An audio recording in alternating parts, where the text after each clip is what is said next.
It's WG, bring your SMB and welcome to another vid. It's Stella review time. How good is she? How many do you need? What can she do? How do you build her? You'll get everything in this video. So let's get straight into it. Stella is the newest vessel. She is a Bloodborne medium armor assassin, half moon, with a brand new damage type, and that damage type is piercing damage. The interesting part about piercing damage is that it's neither physical nor magical, it is separate, and the special purpose is that it ignores both physical and magical defense to a certain value, but we don't quite know that value yet, as well as also it deals increased damage against shields. So let's go into the kit, let's have a look. First off, the basic attack is you deal 2 hits for a total of 102%, so overall it's just 2 hits, but it's just 100% basic damage. So it's not 200%, it's just 2 hits equaling 102%, but it does deal its damage in piercing damage.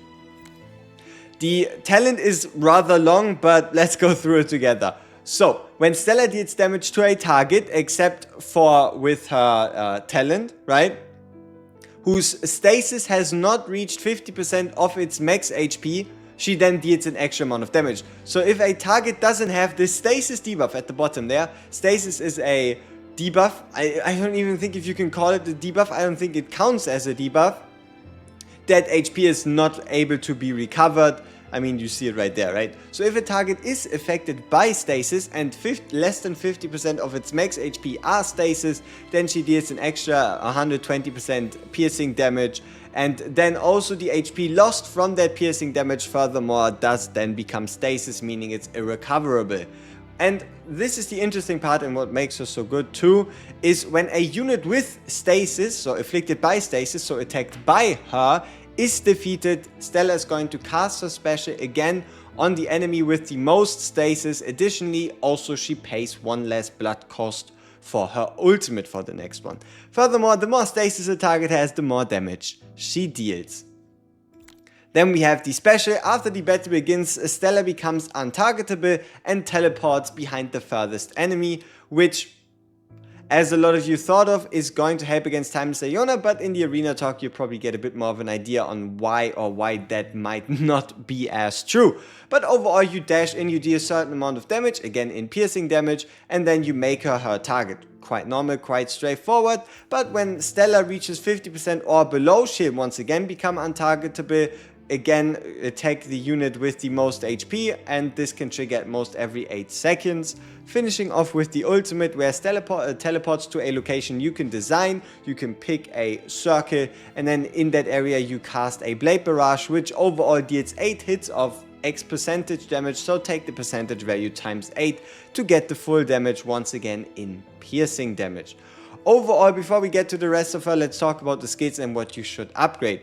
Overall, it's a very well-rounded kit. There's no clear winners, there's no clear losers, but by far the most impactful damage-wise is going to be the ultimate. So the ultimate is a good candidate to be brought to like level 6, level 7, potentially level 8. She doesn't quite need anything along the lines of a level 10. The special you can level up, but depending on how you play her, you might not see as much of it, and the basic attack is a bit more on the less important side, you could say. Overall artifact, there's I guess only 2 choices. So usually, at least with the last characters that have all been released, everybody was an Eye of Truth character because they had some form of synergy with their basic attacks or whatever, but Stella doesn't have that. Her special doesn't react to doing more basic attacks. Her ultimate is not considered a basic attack. The only thing that's basic is her basic attack, straight up, right? So the main purpose why Eye of Truth isn't necessarily best choice here is because the Eye of Truth with its first bonus only buffs the basic attack. So if something doesn't count as a basic attack, it also doesn't get buffed from the Eye of Truth itself. So in choices, it's going to be between the artifact that gives you more crit rate, right? Because you can crit with the special, you can crit with the ult, you can crit with the basic, and then obviously also if you do crit, you get extra damage. Or if it does count as a debuff, it's a bit hard to say. There's so many things happening during fights, but first conclusion for now, I would say I don't think it triggers, but outside of that, if it does, it would be the choice between Poseidon's and then the crit artifact in the Philosophers, with obviously the level 5 talent if you have it. So yeah, no Eye of Truth once for like I think ever since we went past Carlo, everybody's been Eye of Truth the whole time. So I guess it's a bit of a breath of fresh air. I can't speak. Okay, so gear-wise, she takes the same gear as Julius, the same gear as Bella. They are all medium Bloodborne units. And overall, gear-wise, would I recommend echo gearing her? You could.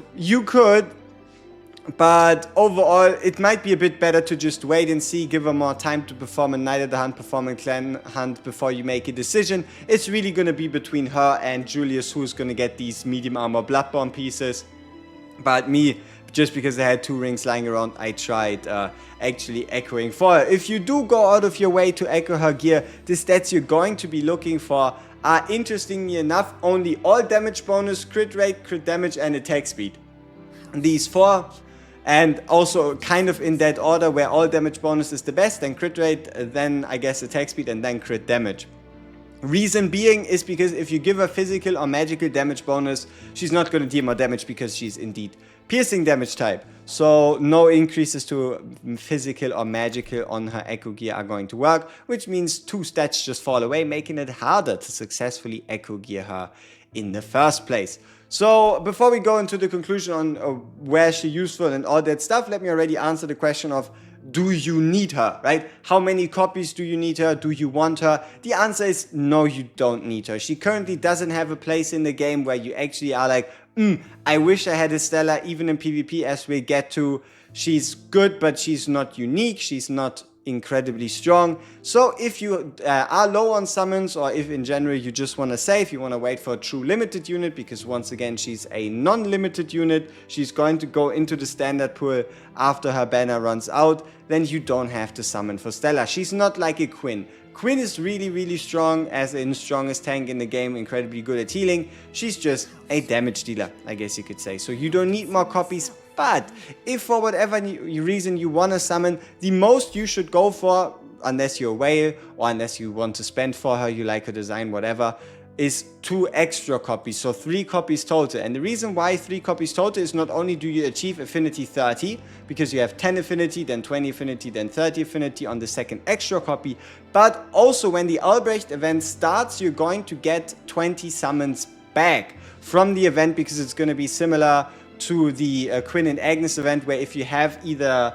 now in this case, Stella or Albrecht at 2, right, as Siphon 2, 3 total pulls or copies of the unit, then you're going to get in total 20 summons back. So now that we have this out of the way, now that we're all deeply familiar with how Stella works, let's talk about my experience using her and what I think you might be able to make work with her. So overall, the first point before we even get into anything gameplay specific is she's good. It's good that she's a half moon. We don't have a lot of half moons. The only really comparable unit in the half moon category would be, I guess, as Gilrain, if you want to run him in a Silver Shadow Chronometer, so you get a Blood Soul, or obviously Lorelei, again being another assassin. In between her and Lorelei, I would probably pick Lorelei being a bit higher, because Lorelei obviously has that utility with the really long sleep. But let's talk Time 1 Mausoleum.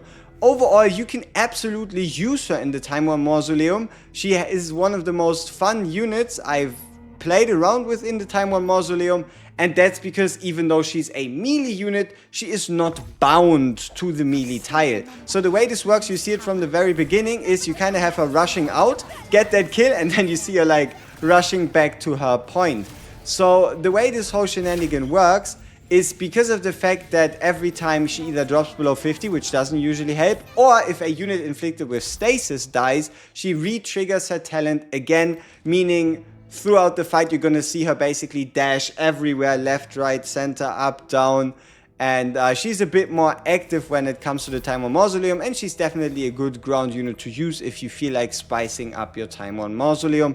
On that note, let's also talk about her exclusive, the Deadly Dagger. It gives the perfect or damage bonus, it gives nice attack speed, some nice crit rate, and then some physical damage bonus, where also, this is quite interesting, where when there are no enemies in range of her ultimate, she teleports to the farthest enemy in range and casts the ability again. So that just means if you use her ult, she's going to be able to trigger it twice. Furthermore, the range of her ult is bound to her location. So if she teleports into the enemies and then you use her ultimate, you can use it around her rather than from where she started. So she is quite mobile and you are able to use her ability to actually thin out some enemies. But overall, it can't compare to Timeless Iona, nor can it compare to Van Helsing. Tomb of the Fallen. I gotta be honest, she's probably top 3 or top 4 in the game when it comes to dealing damage to bosses, if Timeless Iona wasn't a thing. If you don't have a Timeless Iona, you're going to be hard pressed to find a better boss damage dealer than our sweet girl Stella over here, because she's really putting out some solid numbers. It's just that the perception of everything else has been shifted so much by the existence of Timeless Iona that it all kind of becomes meaningless. So what you see right here is us actually dashing into the boss. So we're now waiting in the boss. We're waiting for the boss to, for example, summon his destroyable, which we then destroy quite fast. We can boost her with a fleeting Bella, use our Siren to get rid of the next, and then all of a sudden we have the ultimate ready again, and we can get some nice further boss damage in. And you can already kind of see it if you look at these damage comparison numbers. We only ulted with her twice and she's already crossed 1,000,000 damage. And that is pretty much that. You just use her ultimate, she does a nice amount of damage and you're gonna get a good return on it. Like for example right here, again we can use this ability to move around, destroy this right there. If we would have been able to hit both boss and the minion, it would have obviously been more. But she's really good at dealing damage. It's just, it doesn't compare to Timeless, right? Timeless obviously by this point would have killed the boss, but you can absolutely use her to kill any of these bosses, as I did for today. And yeah, I like her damage output. Her piercing damage seems to be quite strong in ignoring all these values. But now let's talk about the main point, and that is going to be Arena. So a lot of people are always asking, always looking for the next Timeless Iona counter, and let me once again make clear that Timeless Iona is not counterable or counterable because 99, I guess you could say 95% of this game is PvE focused. When there is a Knight of the Hunt, you're going to be fighting against others that fight their own battles. When there is a Prophecy, you're going to be against others that fight their own battles. It's not like you really need a unit to bring into the game to deal with the Timeless Iona. But alright, let's take the time here to talk about Stella in PvP and why not she might or might not be a Timeless Iona counter. So first off, if you start out with this Stella, you can determine who you want to hit. So it only works if someone is at the very top or at the very bottom in the last row, because it is farthest unit. So you can determine by going up and down who is the farthest unit. Outside of that, or I guess on top of that, as you can see, it does not work, right? It does not work. Once someone places their Timeless Iona in the middle, you're not going to be able to target it. And that's one of the reasons why Stella in most cases isn't going to be like your best bet. Outside of that, you then also kind of have like this semblance of half moons. She kind of fits the same role as all these other half moons, so let's talk about them and their use cases just briefly. And yeah, overall, if you have a Timeless Iona in the last row, it is way more efficient for you to just use a Augustine. Like, let's imagine this Clive Jr. being a Timeless Iona. Then what I would do is pull that Timeless Iona in with Augustine and then just use my own, let's see, just use my own Timeless Iona behind.